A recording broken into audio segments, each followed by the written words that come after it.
बिस्मिल्लाहिर्रहमानिर्रहीम। अस्सलामुअलैकुम dear students, कैसे हैं आप? उम्मीद है सब ठीक ठाक होंगे। 10th क्लास की केमिस्ट्री हम पढ़ रहे थे और आज हम पढ़ेंगे अल्केन्स के बारे में कि अल्केन्स क्या हैं। हम सबसे पहले अल्केन्स की डेफिनेशन पढ़ेंगे, लेकिन अल्केन्स की डेफिनेशन पढ़ने से पहले हम इसकी जो स्ट्रक्चर है अल्केन्स के मेंबर्स की वो हम देख लेते हैं कि अल्केन्स के मेंबर की जो स्ट्रक्चर है वो किस तरह की होती है। अल्केन्स एक सीरीज़ का नाम है और सीरीज़ में मेंबर्स हैं, जैसे ये आपको शो हो रहे हैं, एक मेंबर, दो मेंबर, तीन मेंबर। तो फर्स्ट जो मेंबर है अल्केन्स का उसका नाम मीथेन है। अल्केन्स का फर्स्ट मेंबर मीथेन है और मीथेन के अंदर कार्बन का हाइड्रोजन के साथ बॉन्ड बना हुआ है। 4 हाइड्रोजन के एटम्स कार्बन के साथ जुड़े हुए हैं, तो चारों के साथ सिंगल बॉन्ड बना हुआ है। तो ये अल्केन्स है। इसको CH4 से ज़ाहिर करते हैं, इसे कहते हैं CH4 भी कहते हैं। CH4 अल्केन, मीथेन नाम है इसका, CH4। और दूसरा मेंबर है ईथेन। ईथेन में 2 कार्बन हैं, एक कार्बन ये है और एक कार्बन ये है। 2 कार्बन है और 2 कार्बन के दरमियान में सिंगल बॉन्ड है। तो बाकी जो बॉन्ड हैं वो हाइड्रोजन के साथ सेटिस्फाई किए हुए हैं, हाइड्रोजन के साथ जुड़े हुए हैं। तो इस तरह जो ईथेन है उसका जो फार्मूला है C2H6 है। और इसी तरह प्रोपेन, उसमें 3 कार्बन एटम हैं और 3 कार्बन एटम्स के दरमियान में सिंगल बॉन्ड है, तो इसको हम कहते हैं C3 और H क्या होगा, C3 और H 1 2 3 4 5 6 7 8, C3H8। तो ये प्रोपेन है। इस तरह ब्यूटेन, उसमें एक और CH2 का इजाफा हो जाता है। जिस तरह हमने ये देखा है, इसमें CH3 है, इस तरह भी CH3 है, दरमियान में CH2 है। और ब्यूटेन के अंदर ये CH2 और CH2, 2 CH2 का इजाफा हो जाता है। और इस तरह जैसे जैसे हम सीरीज़ के मेंबर्स में अगले मेंबर्स की तरफ बढ़ते जाते हैं, CH2 की तादाद में मुसलसल इजाफा होता है। और जो CH2 है उसका जो मालिकुलर मास है वो 14 है। CH2 का मालिकुलर मास ये 14 है और हर सीरीज़ के हर अगले मेंबर में ये मालिकुलर मास 14 का इजाफा होता जाता है। और ये थे अल्केन्स। तो अल्केन्स में आपने देखा होगा कि अल्केन्स के जो कार्बन एटम्स हैं उनके दरमियान में सिंगल बॉन्ड है। तो हम अल्केन्स को इसके सिंगल बॉन्ड के लिहाज से ही डिफाइन करेंगे। चले हम डेफिनेशन की तरफ चलते हैं। अल्केन्स की डेफिनेशन को हम पढ़ते हैं। अल्केन्स क्या हैं? अल्केन्स ऐसे ऑर्गेनिक कंपाउंड्स हैं जिनमें तमाम कार्बन एटम्स के दरमियान सिंगल बॉन्ड्स होते हैं। अल्केन्स ऐसे ऑर्गेनिक कंपाउंड्स हैं जिनमें तमाम कार्बन एटम्स के दरमियान सिंगल बॉन्ड्स होते हैं। तो ये था अल्केन्स की डेफिनेशन कि अल्केन्स के तमाम कार्बन एटम के दरमियान में सिंगल बॉन्ड्स होते हैं। अल्केन्स सादा तरीन हाइड्रोकार्बन्स हैं, यानी हाइड्रोकार्बन्स की सबसे सादा तरीन जो शक्ल है वो अल्केन्स हैं। अल्केन्स सादा तरीन हाइड्रोकार्बन्स हैं। तो ये था अल्केन्स की तारीफ। अल्केन ऐसे कंपाउंड हैं जिनमें तमाम कार्बन एटम के दरमियान में सिंगल बॉन्ड्स होते हैं। अल्केन्स सैचुरेटेड हाइड्रोकार्बन्स या पैराफिन्स हैं। अल्केन्स सैचुरेटेड हाइड्रोकार्बन्स या पैराफिन्स हैं। पैरा का मतलब कम और अफीन का मतलब एफिनिटी है, इसलिए ये बहुत कम रिएक्टिव होती हैं। पैराफिन का मतलब है कि ये बहुत कम रिएक्टिव होते हैं। इनका जनरल फार्मूला CnH2n+2 है। तो ये अल्केन्स के बारे में हमने थोड़ा सा ब्रीफली करना है, बताना है कि अल्केन्स क्या है। तो सबसे पहले इसकी डेफिनेशन हमने पढ़नी है। अल्केन्स ऐसे ऑर्गेनिक कंपाउंड हैं जिनमें तमाम कार्बन एटम के दरमियान सिंगल बॉन्ड्स होते हैं। तो अल्केन सादा तरीन हाइड्रोकार्बन होते हैं, ये सैचुरेटेड हाइड्रोकार्बन्स हैं, या ये पैराफिन्स भी कहते हैं इसको। पैरा का मतलब होता है कम और अफीन का मतलब है एफिनिटी, इसलिए ये बहुत कम रिएक्टिव होते हैं। इनका जनरल फार्मूला CnH2n+2 है। यहाँ n से मुराद क्या है? n से मुराद नंबर ऑफ कार्बन एटम है। यहाँ हम n की जो कार्बन की तादाद है वो हम लिखेंगे, तो जो मुतलका अल्केन है वो हमारे सामने आ जाएगा। तो n का मतलब number of the carbon atoms हैं। तो ये था अल्केन्स। लेकिन हम अल्केन्स के बारे में और भी थोड़ा सा बयान कर सकते हैं कि अल्केन्स ऑर्गेनिक कंपाउंड की सबसे अहम होमोलोगस सीरीज़ बनाते हैं। अल्केन्स ऑर्गेनिक कंपाउंड की सबसे अहम होमोलोगस सीरीज़ बनाते हैं। होमोलोगस सीरीज़ ये क्या होता है? होमोलोगस सीरीज़, इसको होमोलोगस सीरीज़ इसलिए कहते हैं कि इसमें जो मेंबर्स हैं उनकी तादाद में CH2 का मुसलसल इजाफा होता है। यानी कि सीरीज़ में एक के बाद दूसरे आने वाले मेंबर में 1 यूनिट CH2 का फ़र्क होता है और इनके रिलेटिव मॉलिक्यूलर मास में 14 यूनिट्स का फ़र्क होता है। यानी सीरीज़ में एक के बाद जो दूसरा आने वाला मेंबर है उसमें 1 यूनिट CH2 का फ़र्क होता है। यानी अगर हम मीथेन की बात करें तो मीथेन से नेक्स्ट जो मेंबर आएगा ईथेन, तो उसमें 1 CH2 एक्स्ट्रा होगा और उसका मॉलिक्यूलर मास जो है वो 14 यूनिट ज़्यादा होगा।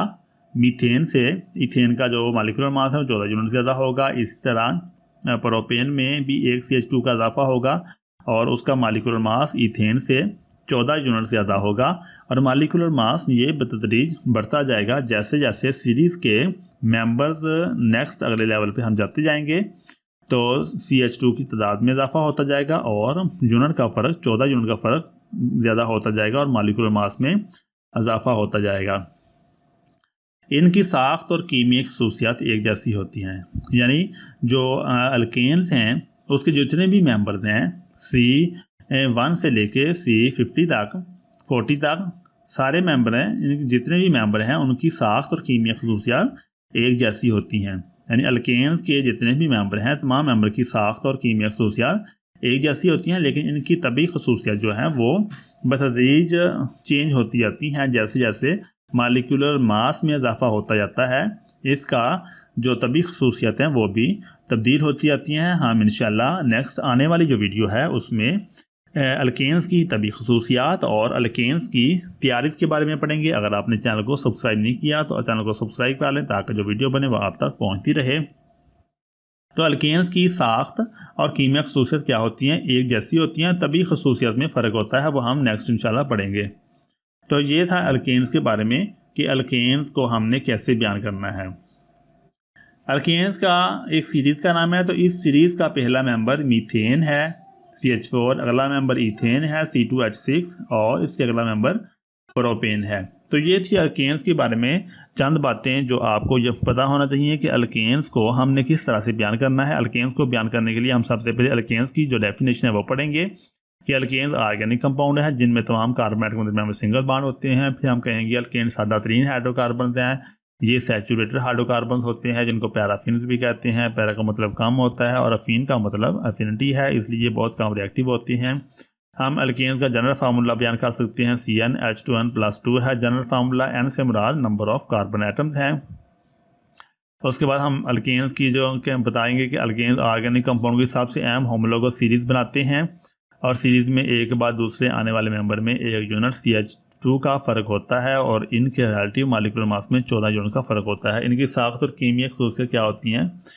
एक जैसी होती हैं। ये सारा कुछ हमने बताने की कोशिश करनी है। अल्केन्स का पहला मेंबर जो है वो मीथेन है, उससे अगला मेंबर इथेन है और उससे अगला मेंबर प्रोपेन है। तो ये एक जनरल सा टेबल है जिसमें अल्केन्स के जो मेंबर हैं उनका बताया हुआ है। अल्केन्स के मेंबर में ये फर्स्ट मेंबर है, ये फर्स्ट मेंबर है, ये सेकंड मेंबर है और ये थर्ड मेंबर है और सो ऑन। इनके मेंबर्स की तादाद नेक्स्ट बढ़ती जाती है। और हमने ये भी पढ़ा है कि जैसे जैसे मेंबर्स का नंबर बढ़ता जाता है हर आने वाले मेंबर में CH2 का इजाफा होता जाता है। इससे CH2 इजाफा है, इसमें CH2 और इजाफा हो जाएगा तो ये ब्यूटेन बन जाएगा।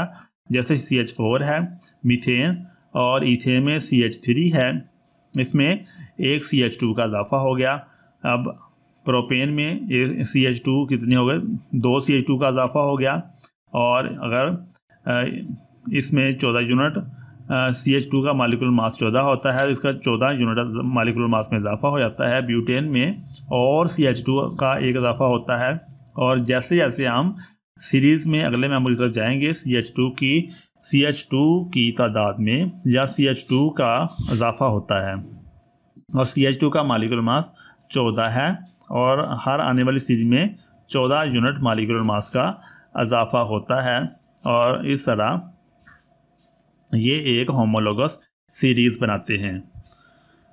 अल्केन्स के सोर्सेज भी हमने पढ़ने हैं कि अल्केन्स को कैसे हासिल कर सकते हैं, अल्केन्स को कहाँ से हासिल किया जा सकता है। सोर्सेज ऑफ अल्केन्स हमने पढ़ना है, सोर्सेज ऑफ अल्केन्स यानी अल्केन्स के सोर्सेज हमने पढ़ने हैं। तो अल्केन्स का जो पहला सोर्स है वो पेट्रोलियम और कुदरती गैस है। ये बहुत ही आसान सा सवाल है कि अल्केन्स के सोर्सेज क्या हैं। तो जो पेट्रोलियम और कुदरती गैस है ये अल्केन्स का बहुत अहम सोर्स है। अल्केन्स का अहम सोर्स पेट्रोलियम और कुदरती गैस है। पेट्रोलियम और कुदरती गैस ये अल्केन्स का बहुत अहम सोर्स है। नंबर 2, मीथेन CH4 ये कुदरती गैस का तकरीबन 85% होता है। जो गैस हम जलाते हैं जिसको सुई गैस भी कहते हैं, तो सुई गैस या कुदरती गैस के अंदर मीथेन का जो प्रपोर्शन है वो 85% होता है। यानी सबसे ज़्यादा कुदरती गैस के अंदर, कुदरती गैस में सबसे ज़्यादा मीथेन गैस पाई जाती है। तो ये शार्ट क्वेश्चन में भी आ सकता है पेपर के अंदर, इसको अच्छी तरह से जहन में रखना है कि जो घरों में गैस जलाई जाती है या जो कुदरती गैस है उसमें कौन सी गैस ज़्यादा होती है। तो मीथेन जो है उसके अंदर उसका प्रोपोर्शन 85% होता है। मीथेन गैस का प्रोपोर्शन 85% होता है। नंबर 3 हम पढ़ते हैं, तजारती पैमाने पर तमाम अल्केन्स क्रूड पेट्रोलियम की फ्रैक्शनल डिस्टिलेशन से हासिल किए जाते हैं। यानी तजारती पैमाने पर तमाम अल्केन्स ये क्रूड पेट्रोलियम की फ्रैक्शनल डिस्टिलेशन से हासिल करते हैं। क्रूड पेट्रोलियम वो पेट्रोलियम होता है जो हम ज़ेरे ज़मीन रा फार्म में निकालते हैं, यानी जो ज़मीन के अंदर से पंप वगैरह लगाकर पेट्रोलियम को निकाला जाता है तो उसको हम क्रूड पेट्रोलियम कहते हैं। तो फिर क्रूड पेट्रोलियम को एक चैम्बर में डाला जाता है और उस चैम्बर के अंदर फ्रैक्शनल डिस्टिलेशन होती है। ये फ्रैक्शनल डिस्टिलेशन के बारे में हमने एक वीडियो ऑलरेडी बना चुके हैं। अगर आपने वो वीडियो नहीं देखी तो आपको हमारे जो यूट्यूब चैनल है उसके प्ले लिस्ट पर जाकर 10th क्लास की जो केमिस्ट्री है उसमें जाकर आपको हमारी पुरानी वीडियो मिल जाएगी। वहाँ से आप फ्रैक्शनल डिस्टिलेशन को अच्छी तरह से समझ सकते हैं। मैं यहाँ पर बता देता हूँ कि फ्रैक्शनल डिस्टिलेशन जो होती है उसमें एक ख़ास चैम्बर होता है और चैम्बर के अंदर हम पेट्रोलियम को बहुत ज़्यादा गर्म फार्म में बहुत ज़्यादा हीट देकर पेट्रोलियम को उस चैम्बर में डालते हैं और वहाँ से फिर बहुत सारे स्टेप्स होते हैं। उन हर स्टेप्स के अंदर एक ख़ास टेम्परेचर पर मुतलका जो उसका अल्केन्स होता है उसको हम हासिल कर लेते हैं। इसको फ्रैक्शनल डिस्टिलेशन कहते हैं। फॉर एग्जांपल ये एक चैम्बर है और इस चैम्बर के अंदर हमने गर्म करके बहुत ज़्यादा हीट की फॉर्म में हमने क्रूड पेट्रोलियम को डाल दिया और एक ये वाला पोर्शन है और यहाँ पर टेम्परेचर की बना पर सबसे पहले 25 टेम्परेचर पर जो सबसे पहले 25 टेम्परेचर के ऊपर हम यहाँ पर हासिल कर लेते हैं कोई भी प्रोडक्ट है। फिर उसके बाद दूसरे नंबर पर टेम्परेचर थोड़ा सा और बढ़ जाता है और यहाँ पर हम कोई और फार्म को हासिल कर लेंगे। इस तरह हम पेट्रोलियम को हासिल कर लेंगे, इस तरह डीजल को हासिल किया जाता है और आखिर में जो और केरोसिन ऑयल वगैरह हासिल होता है। ये सिर्फ इसको फ्रैक्शनल डिस्टिलेशन कहते हैं। नबाताती अशिया की बैक्टीरियल डिकम्पोजिशन से मार्श गैस बनती है जो ज़्यादातर मीथेन गैस पर मुश्तमिल होती है। नबाताती यानी जो पौधे होते हैं उनका नबातात कहते हैं। तो नबातात की जो बैक्टीरियल डिकम्पोजिशन है उससे मार्श गैस बनती है जो ज़्यादातर मीथेन गैस पर मुश्तमिल होती है। तो ये भी अल्केन्स का बहुत अहम सोर्स है। इसके अलावा कोल गैस से हासिल होने वाली फ्यूल गैस में अल्केन्स की थोड़ी सी मकदार मौजूद होती है, यानी कोल गैस में से भी हम अल्केन्स को हासिल कर सकते हैं। नंबर 6 है गोबर गैस, सीवरेज गैस और बायोगैस में मीथेन गैस पाई जाती है जो मवेशियों के गोबर, फजला और पौधों के कूड़ा करकट से हासिल किया जाता है। यानी गोबर गैस, सीवरेज गैस जो सीवरेज के गटरों वगैरह में होती है वहाँ पर भी सीवरेज गैस, और बायोगैस जो बनाने का तरीका एक अलग होता है। गोबर गैस, बायोगैस ये एक ही चीज़ होती है। बायोगैस बनाने के लिए एक टैंक होता है और टैंक के अंदर वाटर को डाल दिया जाता है और वाटर के अंदर गोबर वगैरह को और पत्तों को, गले सड़े पत्तों को डाल देते हैं। उसको अच्छी तरह से सील बंद कर देते हैं। उसमें जो गैस बनती है वो गोबर गैस होती है। गोबर गैस को निकाल कर घरों में चूल्हा चलाने के लिए या फिर फ्यूल के तौर पर भी इस्तेमाल किया जाता है। तो जो गोबर गैस होती है, सीवरेज गैस होती है, बायो गैस होती है, ये मवेशियों के गोबर, फुजला और पौधों के कूड़ा करकट से बनती है। तो इसमें भी अल्केन्स की बहुत सारी मकदार होती है। तो ये थे सोर्सेज ऑफ अल्केन जो हमने पढ़े हैं। इसके बाद हम इंशाल्लाह अल्केन्स की तैयारी पढ़ेंगे और अल्केन्स की तभी खसूसियात पढ़ेंगे। अपना बहुत सारा ख्याल रखिएगा। अल्लाह ताला हम सबका हामी नासर हो। अल्लाह हाफिज़।